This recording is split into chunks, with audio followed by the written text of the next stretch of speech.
This coming Sunday will mark 20 years since American troops captured Baghdad after a swift and seemingly conclusive victory over Iraqi forces. But that victory was a mirage. Years of blood and terror remained for both Iraq and the U.S.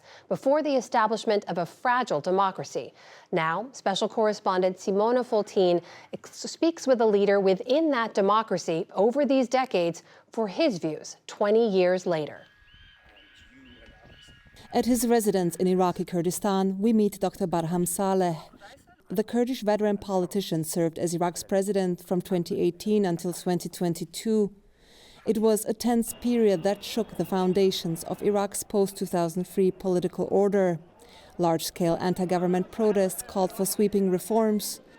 At the same time, the country risked turning into a battleground between U.S. forces and Iran-aligned actors as the two sides attacked each other on Iraqi soil. I sat down with Saleh to discuss the legacy of the U.S. invasion, the state of Iraq's democracy today, and the country's importance for regional stability. Dr. Barham Saleh, thank you for speaking to the PBS NewsHour. Thank you for having me. 20 years have passed since the United States invaded Iraq based on false intelligence, but it did remove a brutal dictatorship. From the Iraqi perspective today, was it the right thing to do? For us, the issue was getting rid of Saddam Hussein. Saddam Hussein was a brutal dictator, a tyranny that has really gripped this country, committed genocide against its own people, used chemical weapons and weapons of mass destruction to exterminate the Kurds, many other Iraqis in southern Iraq and elsewhere have been committed to mass graves. A regime that has committed wars of aggression, a country that was under sanctions. For us, war was not the best option. We would have rather done it ourselves. We would have rather been able to topple Saddam Hussein using our own means.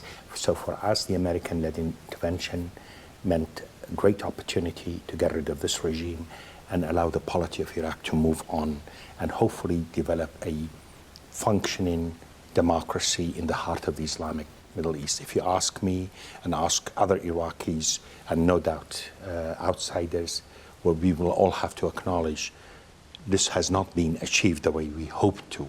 One of the main challenges Iraq faces today is rampant corruption. Yes. Would you say this is a direct result of the political order the United States helped install? And to what extent do you think the United States bears the responsibility versus the Iraqi elite? I definitely agree with you that corruption is truly a problem. Many mistakes happened in the process for administering Iraq's transition, of which the Americans can speak to their responsibility. But certainly from our side, the idea of elections early on, and with a weak state, abundant resources, primarily revenues coming from oil and other resources that were easily accessed, has made corruption far more rampant. And today, if you ask me of what is the number one priority for Iraq, for it to survive, for it to be able to move forward, is to really tackle this issue of chronic corruption, which has become the political economy of the country. Corruption allows armed groups, outlaw groups to be sustained, allows extremism to be sustained, allows conflict to be sustained. But the scale of the problem is very huge, partly because there is a lot of international complicity allowing stolen assets to end up in the banking sectors of many countries. So we need to get together to really take this on. Many Iraqis today, including young people who never lived under Saddam, are once again yearning for a strong man. Mm-hmm. It shows to some extent a disillusionment with this young democracy. Does that worry you?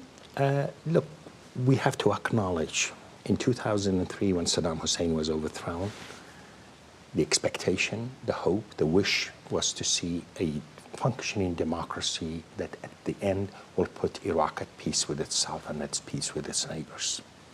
And I'm not one of those who say everything was bad, but also let us look at the context of things. We have had changes of government 6 times. 6 prime ministers, 4 presidents have moved. And we're talking about the heart of the Islamic Middle East. And what we saw in the protest movement in 2019, when young Iraqis from all regions of Iraq came out to the street demanding a change, demanding their homeland back. That was quite a profound statement about the liveliness of the society and the... But they failed. Let me tell you something. They changed the government. They changed the elections law. And I'm not saying that the protest movement delivered, no. But this is a polity that is happening back and forth. There is a huge struggle. The struggle over Iraq domestically matters. It's amazing consequence for every country of this country. It's of amazing consequence to the entire neighborhood. Saddam was a brutal dictator, but he was to some extent also a bulwark against external influence. And today Iraq has become a battlefield of sorts for regional interests. You have dozens of Turkish bases here in Iraqi Kurdistan. You had just a few months ago the Iranian government shelling opposition groups. And of course we all remember when the United States assassinated Iranian General Qasem Soleimani as well as an Iraqi leader on Iraqi soil. So what can be done to strengthen Iraq's sovereignty? I will tell you something. I challenge the premise of your question. Saddam Hussein is the person, the leader who enabled foreign intervention in Iraq.